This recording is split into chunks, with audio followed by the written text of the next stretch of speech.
إن الله لا يستحيي أن يضرب مثلا ما بعوضة فما فوقها فأما الذين آمنوا فيعلمون أنه الحق من ربهم وأما الذين كفروا فيقولون ماذا أراد الله بهذا مثلا يضل به كثيرا ويهدي به كثيرا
focus on the behaviors that I think fruit flies excel at doing.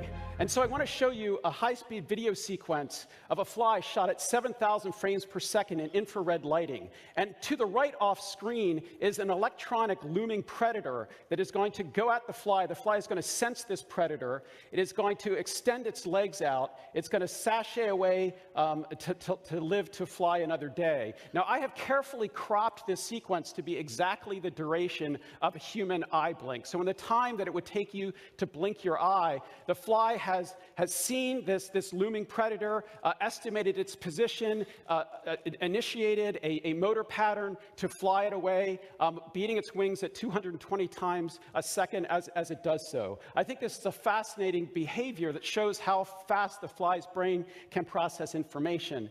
Now, flight, what does it take to fly? Well, in order to fly, just as in a human aircraft, you need wings that can generate sufficient aerodynamic forces, you need an engine sufficient to generate the power required for flight, and you need a controller. And in the first human aircraft, the controller was basically the brain of Orville and Wilbur sitting in the cockpit.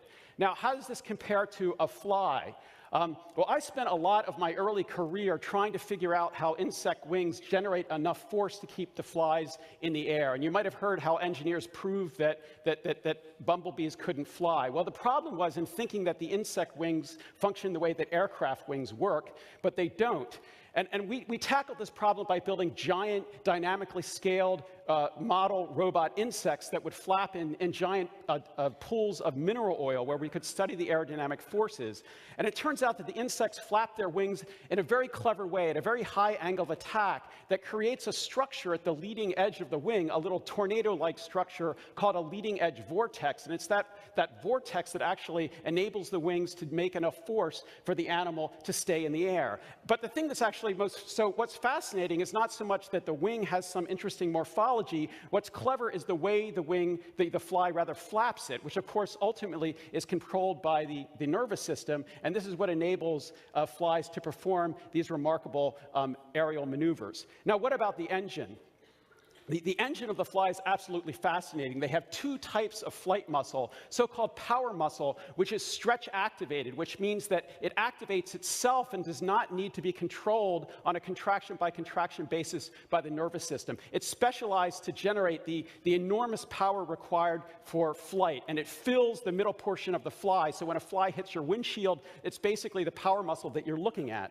But attached to the base of the wing is a set of little tiny control muscles that are not very powerful at all, but they're very fast, and they're able to reconfigure the hinge of the wing on a stroke-by-stroke basis. And this is what enables the fly to change its wing and generate the changes in aerodynamic forces, which change its flight trajectory. And of course, the role of the nervous system is to control all this. So let's look at the controller. Now, flies excel in the sorts of sensors that they carry to this problem. They have antennae that sense odors and detect detect wind detection. They have a sophisticated eye, which is the fastest visual system on the planet. They have another set of eyes on the top of their head. We have no idea what they do. They have sensors on their wing. Their wing is covered with sensors, including sensors that sense deformation of the wing. They can even taste with their wings.